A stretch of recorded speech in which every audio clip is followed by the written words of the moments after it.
10 นิ้ววันตาขอน้อมกราบไหว้สามายังรัตนแก้วเจ้าทั้ง3ประการอันมีพระพุทธพระธรรมพระสงฆ์อันเป็นที่เปิ่งอันสูงสุดของหมู่เฮาเจ้าพุทธทั้งหลายขอกราบไหว้สามายังพระมหาเถระพระเถระพระสังฆาธิการครูบาอาจารย์จุรูปจุต้นโดยความเคารพยิ่งขอเจริญสุขเจริญธรรมเจริญพรมายังสาธุชนพุทธบริษัทจุผู้จุคนที่กำลังสดับหับฟังรายการวิทยุตั้งแต่เจ้ามาเป็นประจำกับรายการวาทธรรมกำยองของเราก็จะได้มาพบปะเจอกษัตริย์ญาติโยมกันเป็นประจำตั้งแต่วันเสาร์แล้วก็วันติด2 วันต่อกัน วันละ2 ชั่วโมงตั้งแต่8 โมงจนถึง10 โมงโดยประมาณศรัทธาญาติโยมตั้งหลายก็ติดตามลำตัวเป็นกำลังอกกำลังใจกันฟังกันไปฟังตุเจ้าพระเนรครูบาอาจารย์หลายรูปหลายตนสลับซับเป็นหมุนเวียนกันไปก็จะนำปกิณกะต่างๆมามาหือศรัทธาญาติโยมได้ฟังกันพอได้เป็นความรู้เป็นข้อคิดเป็นกติธรรมที่เราจะได้นำไปใช้ในชีวิตประจำวันของเราในแต่ละวันตึงวันนี่ศรัทธาญาติโยมทั้งหลายก็เราบ่มีธรรมะนำใจนะบ่ฮู้มันจะเกิดหยังขึ้นจะเป็นอย่างใดขณะตึงวันนี่นะก็มีธรรมะ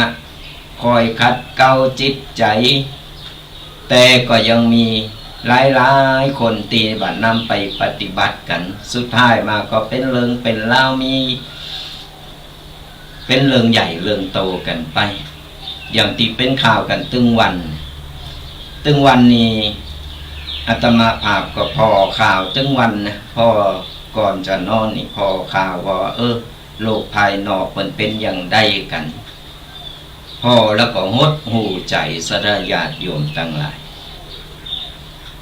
หดหูใจกันโอ้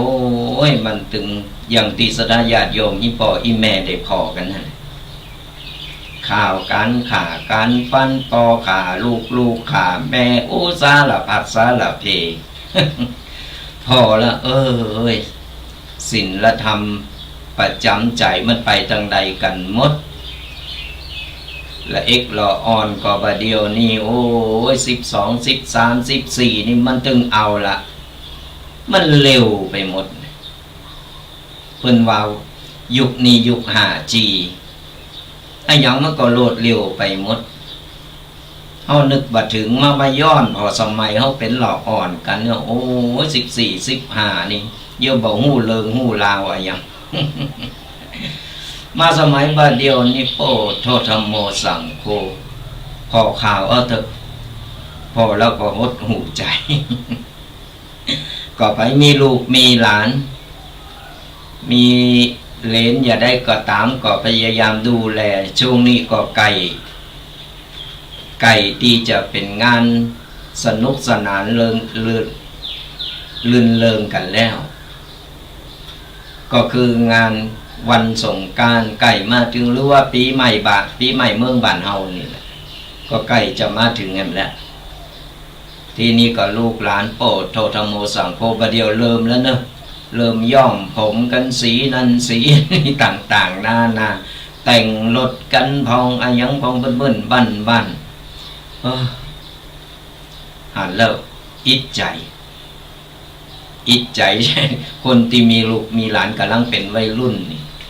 กำลังเป็นวัยรุ่นซ้ำปิดเทอมไปแล้วนี่มันตึงอย่างวานั่นนะอิดต่าง ก็กล้วยพอกันไปมันเฮาดีกว่าเฮาบ่พอบ่ดูแลให้เลยตักเตือนยังไงก็ตักเตือนไปแต่จะไปมันเกินเลยไปหมดก็ตักเตือนเกินเลยไปละอ่อนมันเป็นวัยกำลังวัยโหเลี้ยวโหต่อเนาะมันตึงอย่างว่านั่นแหละมันตึงครับแต่มันไม่เยะบาทำหรอกมันก็ฟื้นพอปะเจ้าหมู่เจ้าฝูงปะเปิ้นฝูงก็เอาละมันจึงไปโตยกันลอง ก็ดูแลกันแล้วและกันวันนี้ตรงกับวันเสาร์ที่30 มีนาคม 2567วันผูกวันฮือนี่ก็จะเข้าเทศกาลละเข้าเดินเทศกาลวันสงกรานต์ก็เกมเกมโตเกมอกเกมใจกันศรัทธาญาติโยมเป็นบุญใหญ่ประเพณีเมืองบ้านเฮานี่บัดดีลืมกันตามหีดหอยบ่เก่าของเฮาของใหม่ก็เอาของเก่าก็บ่ละเกม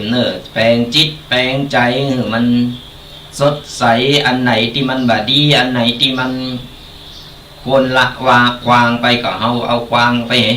วางลงน้ำไปลอยก็สังขารไป มาเริ่มต้นกันใหม่การเริ่มต้นใหม่นี่มันบ่มีการว่าสายสดาญาติโยมทั้งหลายเริ่มต้นในใหม่ตลอดเพียงแต่ว่าเราคือจะเริ่มต้นใหม่ก่อนหรือว่าเราท้อหรือว่าเรายอมละยอมแป้นะคนเราในสดาญาติโยมทั้งหลายเกิดมาเป็นมนุษย์แล้วเนี่ยมันจึงมีหลุมมีดอนถนนก็เหมือนกันมีตึงดินลุกลังมีตึงเนินมีตึงเขามันขึ้นลงเพราะฉะนั้นแล้วเราก็ต้องไปท่ออย่างก็ตามมันถือว่ามันเป็นประสบการณ์มันสอนหนึ่งเอาได้เห็นหูรสชาติของชีวิตเราต้องปรับโตเราเนี่ยคือเขากับสถานการณ์ปัจจุบันของเราเอาปัจจุบันเนี่ยเป็นตีตั้งอะยังจะเกิดขึ้นมาเราต้องยอมรับมันหือใดบ่ว่ามีโดงขึ้นโดงลงโดงตกเนี่ยได้ก็ตามมันเอาอาจจะท่อใดแต่เราจะไปถอยเราคือกำลังใจโตเก่าไปบ่มีไผนะจะสุขอย่ามีความสุขอยู่ตลอดชีวิตบ่มีความทุกข์เลยมันเป็นไปบ่ได้เมื่อว่าตุเจ้าพระเนนเจ้านายใหญ่โตต่างๆทุกคนก็มีความทุกข์อยู่ในใจเหมือนกันทุกคนแต่จะเป็นมันทุกข์คนละเริงจะเป็นทุกข์นักทุกข์เบาอย่างใดก็มันคนละเริงคนละกรรมคนละกรรมเวรของไผของมันไปมันแตกต่างกันไปเพราะฉะนั้นแล้วเราไม่ต้องไปโทษว่าโอ้ยเราอย่ามาตุกอกตุกใจล่ำเลยมันเป็นช่วงของมันเองนะสัตยาติโยมทั้งหลายคือกำลังใจโตเก่ามีอย่างก่อยแก่ไขมีอย่างก่อยพอว่าเราเริ่มต้นอย่างใดหรือว่าเราเหตุมันเกิดอะไรอย่างเราก็ต้องก่อยแก่ไปปัญหากูอย่างมันเกิดขึ้นมันก็ต้องสามารถที่ว่าดับได้กูสิ่งกูอย่างบ่มีอะไรอย่างจีรังยังยืนช่วงนี้เขาอาจจะดงตกอะไรอย่างก็บ่ดีกล้าขายก็บ่ดีทำการทำงานหรือว่ามีการเรื่องการราวอย่างก็ตามแต่ช่วงมันจะเป็นช่วงไปมีกลางวันแล้วก็มีกลางคืนเขาคิดว่าตอนนี้มันมืดนี่เดี๋ยวสักบ่เมินบ่นานมันก็ตะวันมันก็ออกมาแสงสว่างมันก็จะโผล่มาเงาฟ้าหลังฝนย่อมดีเสมอนะก็คือกำลังใจกันไปเอาละสดาญาติโยมตั้งหลายช่วงนี้เราอ่อนปิดเทอมกันก็อย่างที่บอกแหละบอกว่าจะระวังอย่างใดบอกว่าจะเยะอย่างใดทำอย่างใดโกหลอกอ่อนไปง่ายโกหลอกอ่อนไปสิ่งไปคบหมู่คบฝูงต่างๆนานาช่วงนี้ก็เป็นช่วงโบสถ์ภาคฤดูร้อนสดาญาติโยมเอาเราอ่อนเข้าไปในวัดไปโบสถ์ภาคฤดูร้อนอย่างน้อยเนี่ยเฮาก็ได้มดโหงไปละแถมอย่างละอ่อนก็ได้คัดเก้าจิตใจเล็กๆน้อยๆก็ยังดีเพราะละอ่อนตึงวันมันบ่ใครเข้าวัดเข้าวาติดเกมติดเปินติดเจ้าหมู่ต่างๆนานาไปมีละเอกละอ่อนเอาเข้าไปโบสถ์ไก่วัดไหนก็โบสถ์วัดนั่นก็ถามครูบาอาจารย์น้ำจากอาวาสเพิ่นว่าใครเอาเราอ่อนมาโบสถ์ภาคฤดูร้อนเพิ่นถึงสนับสนุนกันดูอย่างน้อยเนี่ยเราอ่อนก็ได้ความรู้ได้ตั้งธรรมไปโดยอย่างน้อยมันก็จะได้เอาไปขัดเกลาจิตใจตัวเก่าจะได้เอาไปใจในชีวิตประจำวันกันเพราะเราอ่อนมันใหญ่ขึ้นตึงวัน เฮาจะหือมันอยู่ในตังโลกอย่างเดียวนี่มันก็เกิดเรื่องเกิดราวเพราะมันแบบมีธรรมะแบบมีศีลธรรมคอยจูงคอยนำต่างในการดำเนินชีวิตละอ่อนมันก็เดินต่างในต่างติดพิษแต่ถ้าละอ่อนก็ไหนที่มาโบสถ์แล้วยังน้อยเนี่ยมันก็มีเป็นเกาะกำบังคือละอ่อนเป็นเกาะกำบังมันอย่างน้อยมันจะชุกคิดขึ้นมาแล้วว่าเคยโบสถ์แล้วครูบาอาจารย์เคยสอนอันนี้บาดีอันนี้ดีอันนี้ถูกอันนี้บาถูกไม่ใช่ว่าหักลูกจนว่าตึงเอาไปโบสถ์ดูอินดูมันอาจจะส่งมันไปเห็นไปโบสถ์เตอมันยังน้อยอยู่ต่างๆนานานั่นคือความคิดของเขาเป็นห้องว่าเขาฆ่าลูกฆ่าหลานตั้งอ่อมรังแกลูกหลานตั้งอ่อมสดาญาติโยมทั้งหลายเพื่อใหญ่มากเนอะโอ้ยก็มันยังมาลึกล่ำเหลือก็ยังมาให้ล่ำเหลือก็ยื้อดีเนี่ยมาเป็นกำกึดทีหลังยังน้อยละอ่อนได้เข้ามาโบสถ์เนี่ยครูบาอาจารย์ประกอบนำโสดมนต์ไหวพระคัดเก้าจิตใจละอ่อนมันก็ซึมซับเข้าไปมันเปิ้นจะสอนหูดีหูโชว์ต่างๆนานาเนี่ยเอาก็คือเราอ่อนได้คัดเก้าจิตใจยังน้อยเนี่ยเอาก็มดโหงไปนะมดโหงอย่างนั้นก็คือปีใหม่เมืองเฮาสงกรานต์นี่นะเราอ่อนมันก็บ่ได้ไปเอวบ่ได้ไปคบฝูงคบเปิ้นคบฝูงตีนไหนเขาก็มดโหงไปแบ่งเบาภาระไปอำจาดนะก็ใครมีลูกมีหลานใครเอาไปโบสถ์ใครเอาไป อยู่วัดอยู่ว่าเป็นขโยมก็ติดต่อสอบถามครูบาอาจารย์ไก่วัดไก่ว่าเฮานี่มันต้องไปไกลไปบ้านเฮานี่บ้านเฮาอยู่ไหนเฮาวัดเฮาอยู่ไหนก็เอาไปฝากโบ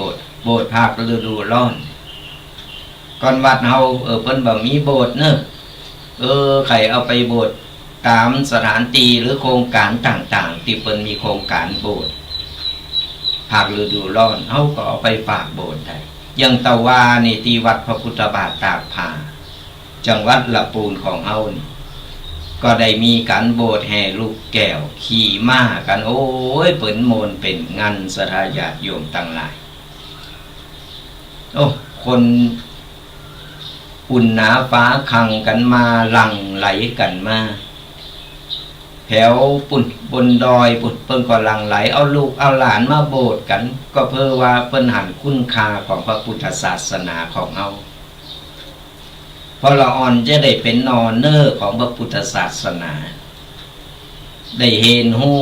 บางคนนี่โบสถ์เลยโบสถ์ไปโบสถ์มาถึงเวลาไปอยากซึกซึ่งในรถพระธรรมก็เลยอยู่ต่อเป็นตุปู่ตุปอเป็นมหาเป็นพระครูกันไปเป็นเจ้าอาวาสกระจัดกระจายกันไปโอ้ยเฮาก็ได้บุญได้กุศลกับเปิ้นสนาญาติโยมยิ่งเฮาแนะนำไปโบสถ์หรือว่าลูกหลานเฮาได้โบสถ์นี่นะยิ่งเปิ้นอยู่เมินน่ะยิ่งเปิ้นอยู่เมินเฮาก็บุญกุศลเฮาก็ได้กับเปิ้นติ๊กเฮาได้บุญได้กุศลกับเปิ้นนะอานิสงส์ในการแนะนำหรือคนมาโบสถ์หรือเอาลูกหลานโบสถ์นี่อานิสงส์แห้งน่ะเหมือนเฮาสร้างพระเจ้าไว้ในวัดนั่นแหละเปิ้นกราบเปิ้นไหวเฮาก็ได้บุญได้กุศลกับเปิ้นนี่แหละก็ใครอยู่ไกลตั้งใดใครเอาไปโบสถ์ก็ติดต่อกันไปไก่วัดไก่วาตามโครงการต่างๆแต่ถ้าไผบ่มีแต่หรือว่าหาตีโบสถ์บ่ได้หรือว่าโดยเหตุอะไรหยังก็ตามก็โทรมาปรึกษากันได้โทรมาปรึกษาที่อาตมาหรือว่าทุกปีก็ได้โทรมาปรึกษาเพราะว่าตั้งอาตมาภาพนี่ก็มีเจ้าภาพที่คอยสนับสนุนที่เปิ้นใครได้บุญได้กุศลแต่เปิ้นมีลูกมีหลานแต่เปิ้นใครโบสถ์ ตุเจ้าพระเนนก็โทรมาปรึกษากันได้หลังรายการก็จะแนะนำว่ามีโครงการที่ไหนหรือว่าคนใครเป็นเจ้าภาพนี่ก็สามารถติดต่อกันมาได้ก่อนที่จะเข้าเริงกันต่อก็ขอประชาสัมพันธ์งานบุญงานกุศลกันหน่อยศรัทธาญาติโยมต่างหลายเปิ้นฝากมาประชาสัมพันธ์กันมีจะเป็นงานที่วัดสันกำแพงอำเภอป่าสร้างจังหวัดลำพูนของเฮานี่ใกล้ๆกันนี่แหละศรัทธาญาติโยมต่างหลายเปิ้นจะมีพิธีรอพระสิงห์หนึ่งและก็พระสิงห์สององค์ด้วยกันหน้าตัก80 เซนสูง1 เมตร 25ในวันอังคารที่9 เมษายนที่จะถึงนี่เดินหน้านี่แหละนะศรัทธาญาติโยมทั้งหลายเหลือ10 วันนี่ที่วัดสันกำแพงก็จะมีพิธีรอพระเป็นพระสิงห์หนึ่งและก็พระสิงห์3ในวันที่9 เมษายนเวลา9 นาฬิกาโดยจะมีหลวงปู่ครูบาสายติสวังโสอายุ95 ปี74 พรรษาวัดร่องขุดตำบลแม่ก้าสันป่าตองเชียงใหม่และก็จะมีหลวงปู่ครูบาเมืองสิงห์เมืองอินสุมาอภัยโดยหลวงปู่ครูบาเมืองอินวรธรรมโมอายุ89 ปีพรรษา69เป็นองค์เมตตานังปกอธิษฐานจิตในวันที่9นั้นหากศรัทธาญาติโยมวางเว้นจากภารกิจการงานแล้วหรือว่าใครมากินมาตานใครมาร่วมบุญในงานหล่อพระเจ้าหรือหล่อพระสิงห์เงินนี่ก็ขอน้อมเจริญป่อนกันได้เนิ่นตีวัดสันกำแพงตำบลบะกอกอำเภอป่าสร้างจังหวัดลำพูนของเราจะมีขึ้นในวันที่9 เมษายนใครมากินมาตานใครมาหอมบุญติดต่อไปทางวัดสันกำแพงได้เลยเนอะติดต่อไปทางวัดสันกำแพงได้ไปติดต่อทางคณะกรรมการหรือเจ้าอาวาสเปิ้นที่วัดสันกำแพงถ้าใครบ่ฮู้เบอร์โทรเปิ้นหรืออย่างไรก็สอบถามได้ทุกปีจะเป็นสื่อกลางแล้วก็หรือว่าศรัทธาญาติโยมท่านใดใครไปออกห้องตาลก็ขอน้อมเจริญพรกันได้แจ้งความจำนงกันได้เนอะที่คณะกรรมการเปิ้นมีเจ้าหน้าที่คอยหับเลิงกันอยู่มันที่วัดสันกำแพงตำบลบะกอกอำเภอป่าสร้างจังหวัดลำพูนก็จะมีการรอพระสิงห์หนึ่งและก็พระสิงห์3สูงเมตรกว่าเนาะสูง1 เมตร 25หน้าตักกว้าง80 เซนติเมตรในวันที่9 เดือนเมษายนนี่มาเอาโจกเอาใจเป็นบุญใหญ่บุญหลงศรัทธาญาติโยมทั้งหลายเอาโจกเอาใจก่อนปีใหม่เมืองเฮานี่วันที่9รอพระเสร็จก็วันที่10 11 12 13ก่อนลืมเป็นบุญใหญ่บุญโตกันบัดดี้ลืมหรือว่าใครมีจิตศรัทธาใครออกโฮงตาลหรือใครหอม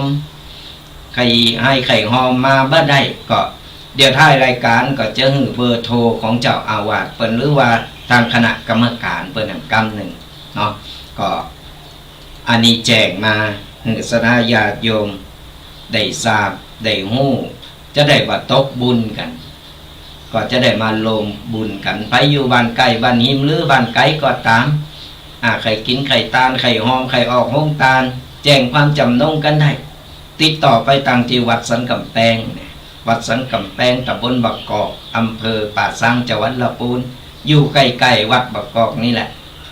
ตีตุปีจัดรายการอยู่ตอนนี้หรือว่าทางไผ่มาบัตูก็เอาวัดพระพุทธบาทตากผ้าเป็นตีตั้งอยู่ต้องข้ามกันศรัทธาญาติโยมทั้งหลายมากันหนักๆมากันหล่อพระกันเป็นบุญใหญ่บุญหลงเหมือนจะมีตีหนึ่งเตอร์หนึ่งในการหล่อพระเ เป็นบุญใหญ่บุญหลงเนอะก็ในงานก็จะมีครูบาอาจารย์หลายรูปหลายตนเกจิอาจารย์ต่างๆครูบาอาจารย์เพื่อจะมานั่งปกนั่งอธิษฐานจิตกันเฮาก็จะได้อธิษฐานจะได้มีส่วนในการลงบุญกันในวันนั้นกันก็ขอฝากกันไว้ช่วยกันประชาสัมพันธ์ไปโดยเนอะในวันที่9 เมษายนที่จะถึงนี่ที่วัดสันกำแพงตำบลบักกอกอำเภอป่าซางจังหวัดลำพูนจะมีการหล่อพระ2 องค์ด้วยกันก็จะหล่อพระสิงห์1และก็พระสิงห์3เป็นอย่างไรก็ติดต่อกันมาหรือว่าถามคนตั้งถามรายละเอียดกัน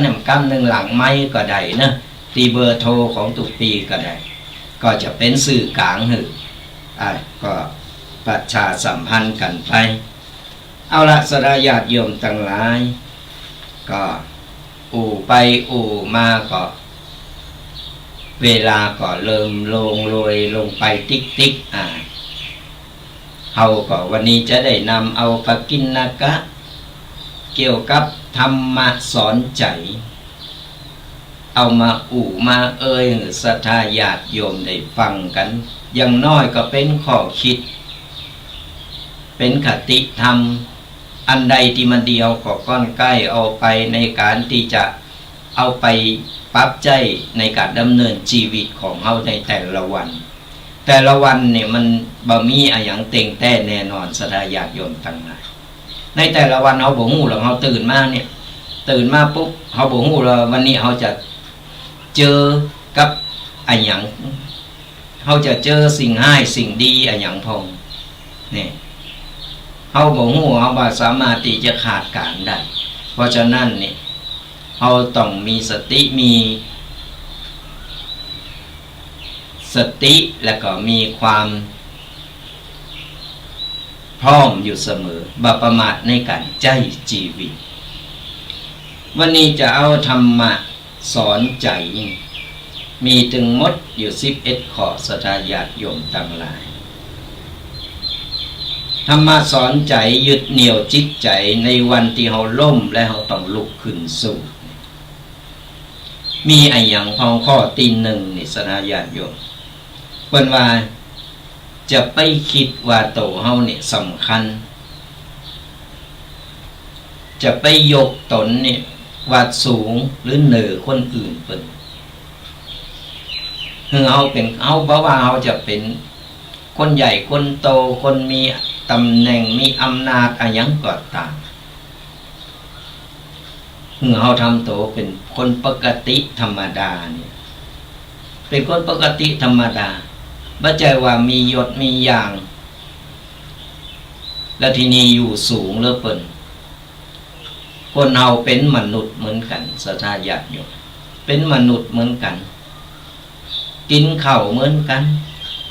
ใช้ชีวิตในแต่ละวันเหมือนกัน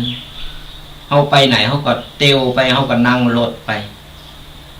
เฮาก็วิ่งไปโลนไปได้บ่มีไผเตียวไปไหนแล้วมีอำนาจมีตำแหน่งแล้วเหาะเด้อ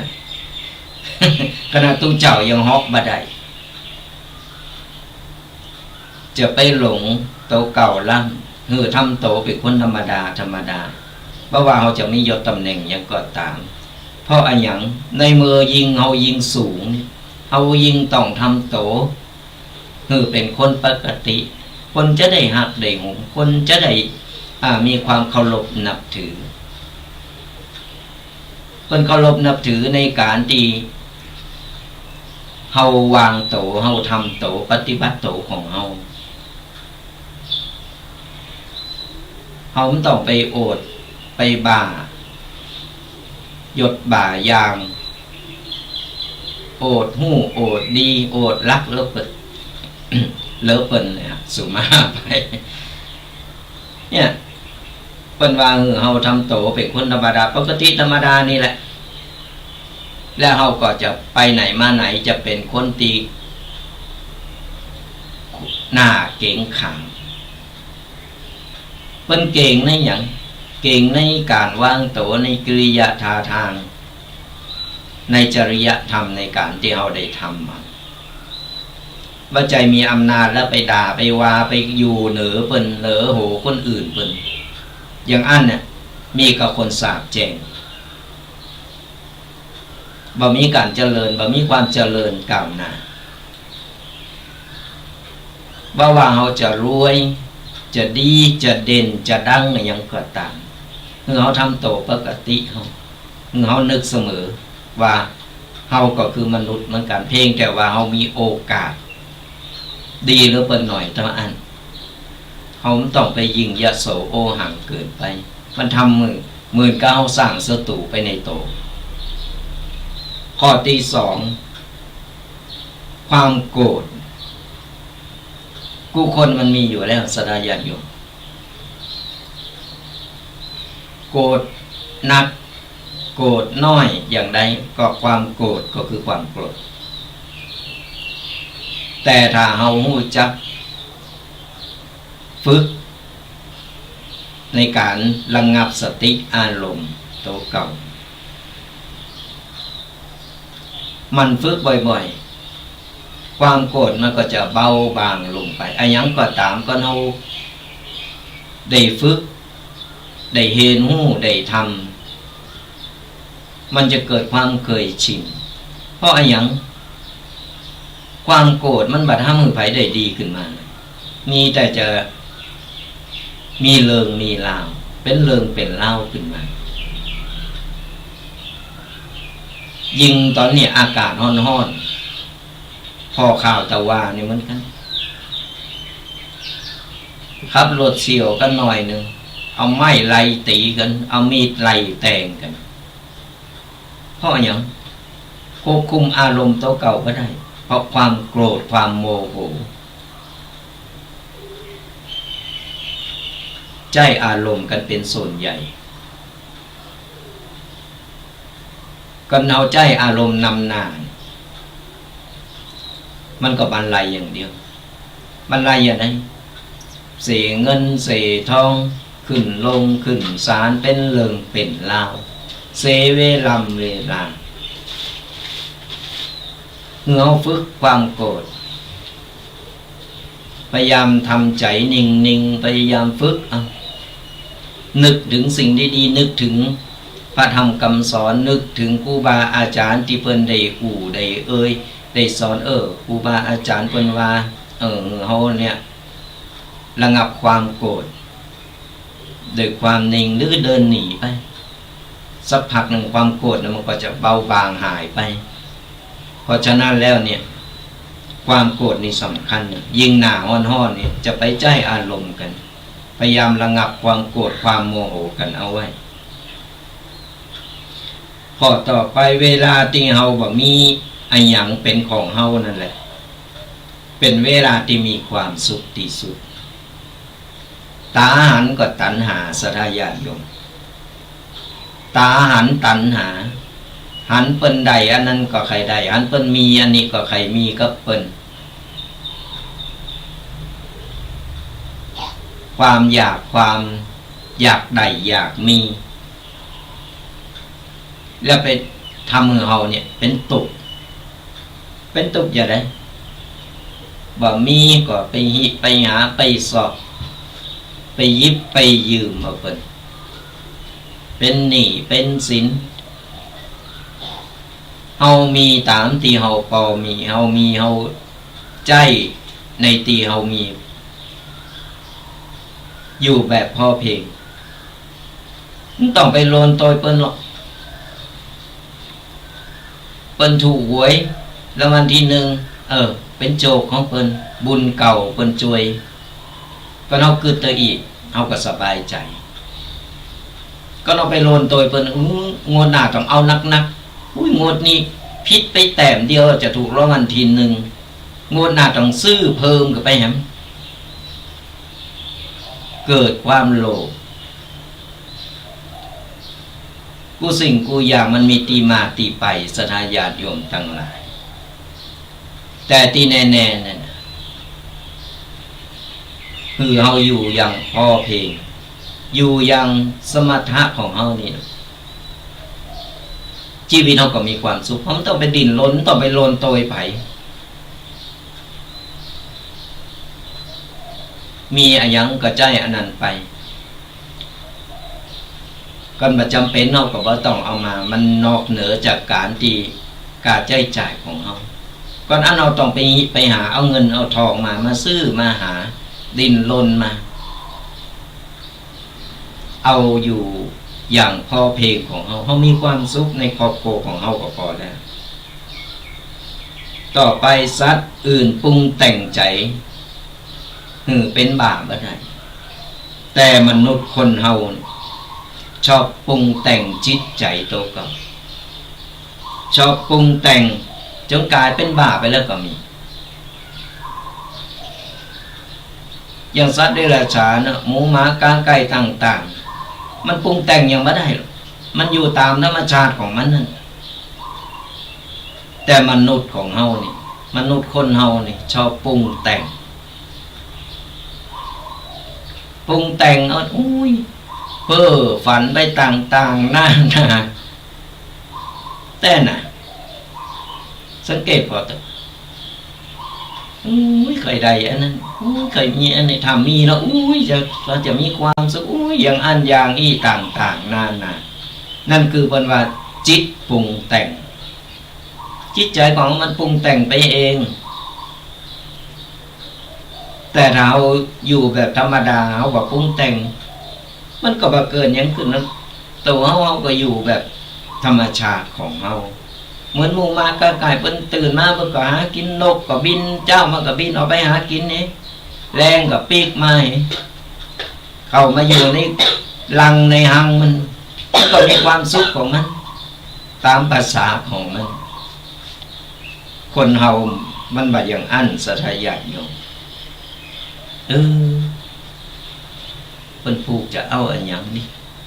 ใครได้อันนั้นเนาะใครได้อันนี้เนาะปรุงแต่งไปสารพัดสารเพมันก็เป็นตุกต่อไปทำสำหรับคนโชว์มันบอกมีความหมายใดๆเป็นว่าเหมือนเทน้ำใส่หลังหมามันสลัดออกไปเหมือนกบติการฟังธรรมนี่ศรัทธาญาติโยมทั้งหลายธรรมะหรือว่าธรรมะคือธรรมชาติ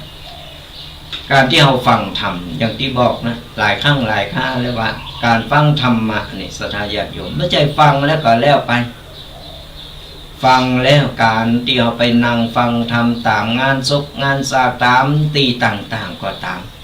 หรือว่าปกิณกะธรรมะนตังวิทยุก็ตามเราฟังแล้วเราก็ต้องคิดโดยวิเคราะห์แยกแยะเขาคิดว่าครูบาอาจารย์ตนนี้เปิ้นเฮาน่าจะก้อนใกล้เอาไปเนาะก้อนใกล้เอาไปปรับใจธรรมะใดๆก็ตามก็เอาฟังแล้วเฮาบ่นำไปปฏิบัติมันก็บ่เกิดประโยชน์อะไรหยังขึ้นมาได้เลยก็เหมือนนวดน้ำใส่หลังหมามันสลัดมันก็ลุดไปเหตานะหมามันสะบัดขนมันก็น้ำก็หายไปในเฮาถือว่าเฮามีโอกาสดีเฮาเป็นมนุษย์เป็นสัตว์ประเสริฐเฮามีโอกาสเฮามีบุญที่ได้ฟังธรรมะที่เกิดในพระพุทธศาสนาของเฮาถือว่ามีบุญที่สุดได้มีครูบาอาจารย์นำธรรมะมามามาเล่าสู่สนาญาติโยมฟังกันถือว่าเป็นบุญเป็นกุศลนะแต่ในเมื่อเป็นหือของดีมาแล้วแล้วบ่นำไปปฏิบัติมันบ่เกิดประโยชน์อย่างเลยเป็นเหมือนเป็นหือกาดีๆมาเป็นเอาปอกเอาปล่อยเอาของดีๆมาหือแต่เอาบ่หันคุณค่าเอาไปละไว้บ่เอาไปปลูกเอาไปหว่านกานั้นมันก็บ่เกิดบ่งอกบ่เงยขึ้นมา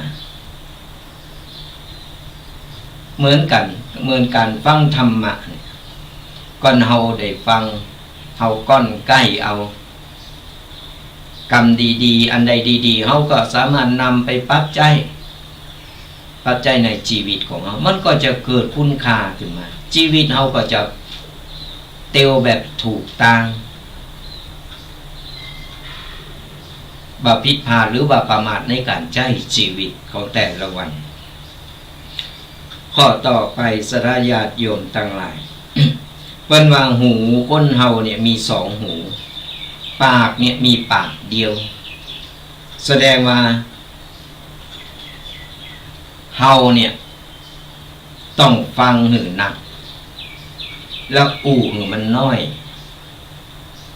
หูมันน้อยหน่อยไม่ต้องอู่นักเพ้อเจ้ออู่พอเป็นเริงเป็นเล่าอู่จนเป็นเตียวหนีก็มีอู่แบบไร้สาระบ่มีประโยชน์เนี่ยอายังก็ตามสรญาติโยมฟังหูไว้หูตามโบราณเพิ่นว่าฟังหูไว้หูบ่ใจฟังหูซ้ายพดหูขวาฟังหูไว้หูก็คือเราฟังเก็บมาวิเคราะห์แยกแยะแล้วก็ไปตัดสินใจการฟังคือความอะไรอย่างก็ตามเรื่องอะไรอย่างก็ตามมันจะมี3ด้านเสมอด้านเปิ้นด้านเฮาและด่านความจริงผมต้องไปฟังข้างใดข้างหนึ่งอะไรยังก็ตามเพิ่มเป็นมาเนี่ยเองปากมากอะเขาก็เองหูขอไปแนบเอาละชิบอีนั่นนะอุ้ยบ้านนั่นนะอุ้ยบ้านนั่นนะอย่างอันยังอีกผู้นี่หายหันเนอะโพดกาดโพดบันไตขึ้นบันเนื้อลองบันไตผู้โหบ้านพดหางบ้านประเภทนี้มันมีกูบาทถึงว่ามันมีกูบาทมีหนักมีหน่อยแต่ว่าเราจะไปปิดปากเปิ้นก็บ่ได้จะไปวานจะไปเอามือไปปิดปากเปิ้นก็บ่ได้ดูเดี๋ยวก็โดนทำลายร่างกายเบิกอะ มันสิทธิ์ของเปิ้นสิทธิ์ของเปิ้นนี่ในการที่เปิ้นอยากอันนั้นเปิ้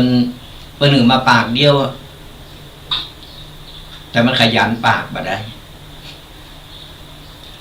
มันขยันขยันปากบ่ฮู้ว่ายังบ่องปากมาบ่ใช่เรื่องโตเรื่องเจ้าบ้านพุ่นเรื่องคนอื่นพุ่นเรื่องอีหูดีหูเน็ตปดหูหมดแหละเย่อย่างกับโตเก่าได้เงินเดินก็เพิ่นมีเงินเดินหมู่บ้าน เป็นกล่องวงจรปิดประจำหมู่บ้านไปอย่างใดอย่างใดหูหมดบ่หูอย่างเดียวนั่นน่ะเลิงโตเก่าบ่เคยหู มันมีสรญาติโยมทั้งหลายเพราะฉะนั้นแล้วเนี่ยการที่ว่าเฮาไปปิดปากเปิ้นบ่ได้เฮาปิดหูเฮาดีกว่า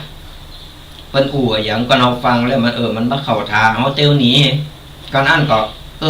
สุมาเนอะเดี๋ยวจะขอไปธุระอันกรรมสุมาเนอะอันนั้นนี่หาตั้งเลงไปบ่ต้องไปส่งลงต้องไปเสวนาโดยในคำนำเพิ่นถึงว่าอาเสวนาจะพารานังบัณฑิทานันจะเสวนาปูชาจะปูชนียานังเอตัมมังกรมุตตัมมังเพิ่นว่าในมือเอาไปกับคนอย่างนี้เปรียบเสมือนสุมาอาภัยสรญาติโยมทั้งหลายเปรียบเปยก็เหมือนว่าหมาเห่าโตเราไปเห่าโตมันก็กลายเป็นหมาโตกันนั่นเพราะฉะนั้นมันใครเห่าปล่อยมันเห่าไม่เห่าเตียวหนี ในมือเปิ้นมันเป็นกรรมของเปิ้นมันเป็นกรรมของเปิ้นนึกเลยว่าเป็นคนที่น่าสงสารเป็นคนมีปมด้อยคนอย่างอี้นะผมต้องไปแจ้งไปด่าเพิ่นสรญาติอยู่เป็นบาปเป็นกรรมเขานะฮู้ว่าเป็นคนอย่างเพิ่นเป็นคนอย่างอี้เฮาเลงได้เลงไป งูลบเป็นหลีกงูปีกเป็นหางงูลบเป็นปีกงูหลีกเป็นหางเอาหลีกเลงไปเอามันต้องไปเสวนามันต้องไปไข่อู่ไข่จาเพิ่นอ๋อเดี๋ยวขอโตกันเนอะไปหันไปนี่เขาก็หลีกเลงไปเขาก็พ้นไปเดี๋ยวมันข้างคาอยู่มันก็ไปหาคนอื่นนะมันจึงมายุดดูขึ้นเลี้ยวซ้ายเลี้ยวขวาบ้านไปมีคนอยู่เตวก็ไปละเอาละมันยังข้างอยู่หรืออารมณ์มันข้างก็ปล่อยมันเป็นกรรมของเปิ้นเฮาหนาเฮานึกว่าเป็นกรรมของเปิ้นเป็นคนที่น่าอินดูน่าสงสารต้องไปด่าไปแจ้งเปิ้นพอเปิ้นทำกรรมของเปิ้นมาอย่างอันก็ปล่อยเปิ้นไปเฮามันต้องไปโลมบ่ต้องไปสุมโหกับเปิ้นมันต้องไปไขหูไขหันเรื่องคนอื่นเปิ้นหูหันก็เรื่องของเฮาเรื่องส่วนตัวของเฮาครอบครัวเฮาเป็นอย่างไรมีข้อปกครองอะไรหยังเฮาจะดำเนินชีวิตอย่างไรต่อเฮาจะใช้ชีวิตอย่างไรให้อยู่รอดบนโลกใบนี้นี่เฮาพยายามเรื่องคนอื่นก็เป็นกรรมไผกรรมมันเพิ่นถึงบอกว่าคนเฮาเกิดมาใช้กรรมไผเวรมันเฮาจะไปเปลี่ยนแปลงไปแนะนำไปอะไรอย่างไผบ่ได้หรอกเฮาจะไปเปลี่ยนกรรมย้ายกรรมไปขอซื้อกรรมเบิ่นมันก็บ่ได้กรรมไผทำมันก็ได้อย่างนั้นตามกรรมตามเวรเพิ่นลิขิตมาแล้วดูเพิ่นฮ้องว่ากฎแห่งกรรมมันเป็นกรรมของเพิ่นเฮาก็มีกรรมเหมือนกันมีถึงกรรมดีกรรมห้าอยู่ในโตแต่อันใดจะหนักจะน้อยเหลือต้านแต่เอาพยายามสร้างกรรมดีขึ้นมาสร้างคุณงามความดีเปิดตีว่าคุณงามความดีของเฮามันล้นขึ้นมากรรมนั้นมันก็จะเบาบางจะจางไป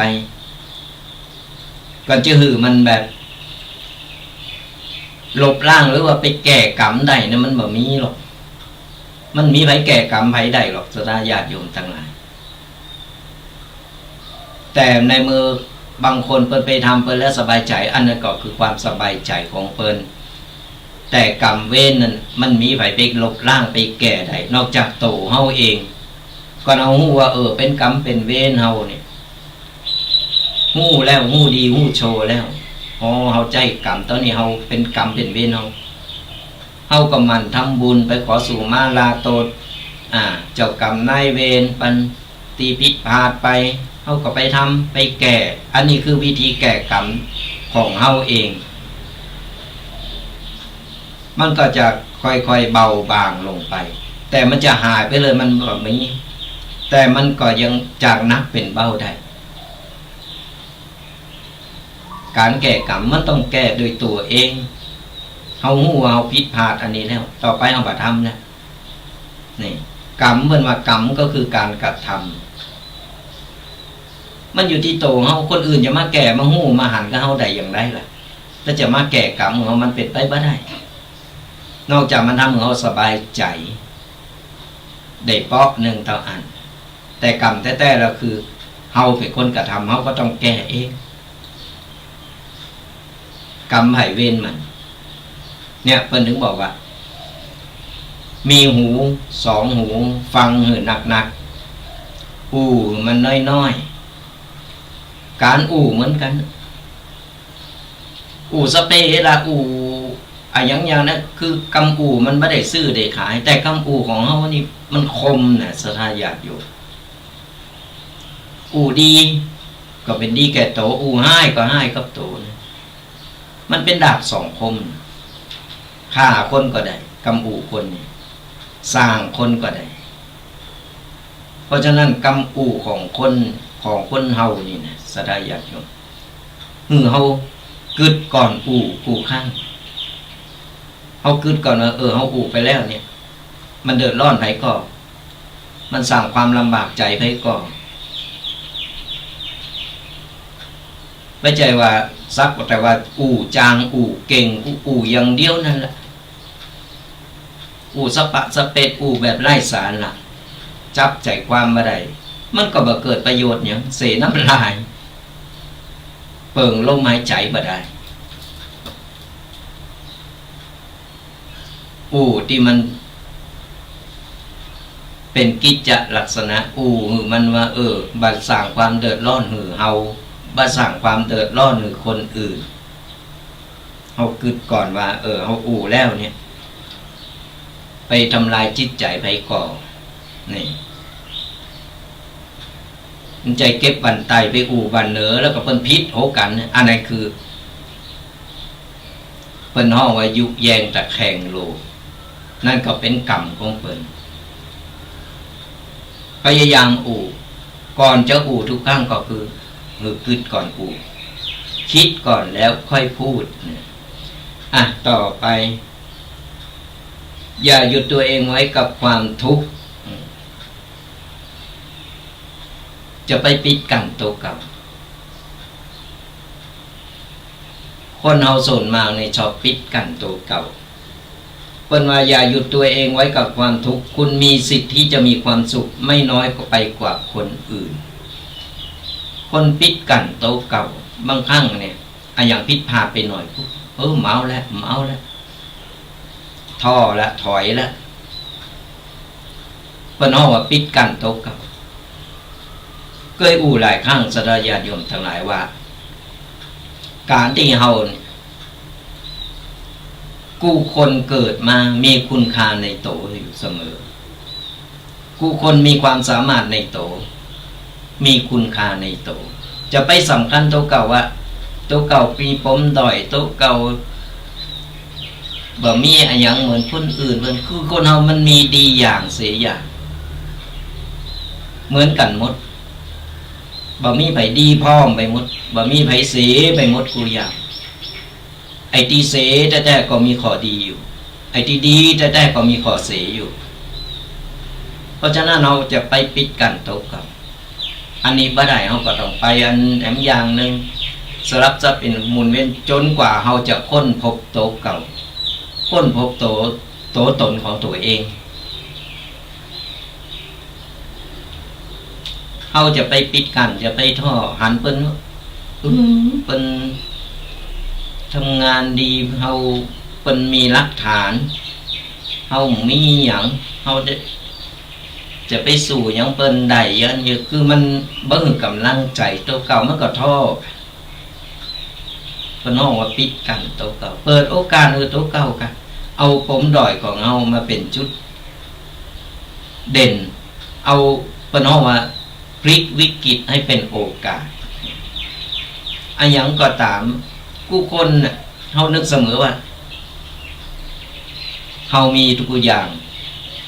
แขนขามือกูสิ่งกูอย่างมีพร้อมเหมือนกันหมดเหมือนเปิ้นหมดหรือบ่มีหรือบ่ครบตามกตัญ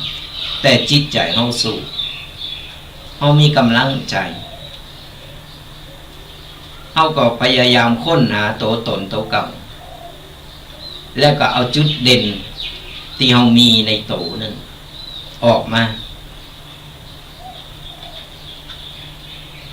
แล้วเราจะหันคุณค่าของโตกับนิ้วนิ้วมีกาเหมือนกันหมดมีความสามารถแตกต่างกันไปนิ้วนิ้วบ่เท่ากันแต่มีความสามารถลองขาดนิ้วใดนิ้วหนึ่งไป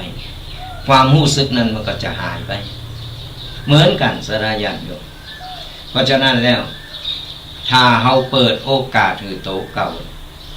เฮาจะพบความสุขเฮาจะพบกับความสำเร็จของเฮาก็ได้พลิกวิกฤตให้เป็นโอกาสจะไปท้อเพียงแต่ว่าเฮามีกำลังใจเปิ้นอยู่ได้เฮาอยู่ได้เฮาจะได้อย่างไรจะประคองชีวิตของเฮาอย่างใดให้อยู่รอดบนโลกใบนี้ได้เปิ้นอยู่ได้เฮาอยู่ได้แต่มันแตกต่างกันไปแตกต่างในความสามารถความรู้แตกต่างกันไปมันเห็นแบบกันบ่ได้แต่ละคนมีของดีอยู่ในโตอยู่แล้วเพราะฉะนั้นเราจงภูมิใจเกี่ยวเกิดมาเป็นมนุษย์เหมือนเปิ้นเกิดมาเป็นมนุษย์เป็นสัตว์ประเสริฐมีสมองเราสามารถพลิกแพลงอย่างใด ขออย่างเดียวจะไปปิดกันโตกับข้อต่อไปสิ่งใดเดือดร้อนเขาสบายเฮาจะไปทำสิ่งใดที่เดือดร้อนเฮาสบายเขาก็อย่าไปทำสิ่งใดที่เดือดร้อนเฮาเดือดร้อนเขาก็อย่าไปทำสิ่งใดที่บ่เดือดร้อนเขาบ่เดือดร้อนเฮาจงทำนี่เหมือนกันเหมือนขอเจ้าการการจาหรืออะไรอย่างก็ตามเฮาทำแล้วบ่เดือดร้อนไผเนี่ยเฮาทำไปเถอะบ่สร้างความเดือดร้อนอย่างบ่เดือดร้อนเปิ้นบ่เดือดร้อนเฮาทำไปนั่นคือความสามารถของเฮาเราก็จะประสบความสำเร็จลองเอาไปทำในความสุขของเฮาบนความเดือดร้อนคนอื่นมันก็บ่ถูกหรือเฮาทำให้เพิ่นมีความสุขเดือดร้อนเฮามันก็บ่ถูกเหมือนกันว่าหันเพิ่นทำบุญโอ้เปิ้นตาลก็เป็นหมื่นเป็นแสนเฮามีแต่เฮาก็ได้หน้าไปหาหยิบยืมเดือดร้อนทุกเขาเพื่อเอามาทำมันก็บ่ถูกต้องเพราะฉะนั้นไปหือเดือดร้อนเปิ้นไปหือเดือดร้อนเฮาต่างฝ่ายต่างมีความพอใจแล้วเอาบ่สร้างความเดือดร้อนหรือไปบ่สร้างความเดือดร้อนหรือเฮาเจ้าชีวิตนี้มันก็มีความสุขเขาทำไปมีหน้าที่ทำต่างคนต่างมีหน้าที่ทำกันไปไม่ต้องไปสนใจไม่ต้องไปสร้างความเดือดร้อนอย่างอื่นไผต่อไปการทำบุญกับไผลืมว่าทำบุญการทำบุญเนี่ยสนาญาติโยมทั้งหลายมันต้องไปโหงหาอะไรเหมือนกันเปิ้นว่านี่บางคนยังโหงก็เฮายกมือโถมโหแล้วดูเอาเปิ้นเฮาว่าจบหน้าผากแล้วว่าอันนี้เฮาได้กินได้ตาลแล้วนะตาลแล้วก็ทานนี่ก็คือว่าเฮาสละไปแล้วเป็นของเปิ้นไปแล้วเปิ้นจะเอาไปยืงจะไปทำอะไรอย่างใดมันต้องไปเฝ้าไปพอบางทีนี่เขาได้ช่วยเหลือเปิ้นเราก็รอว่า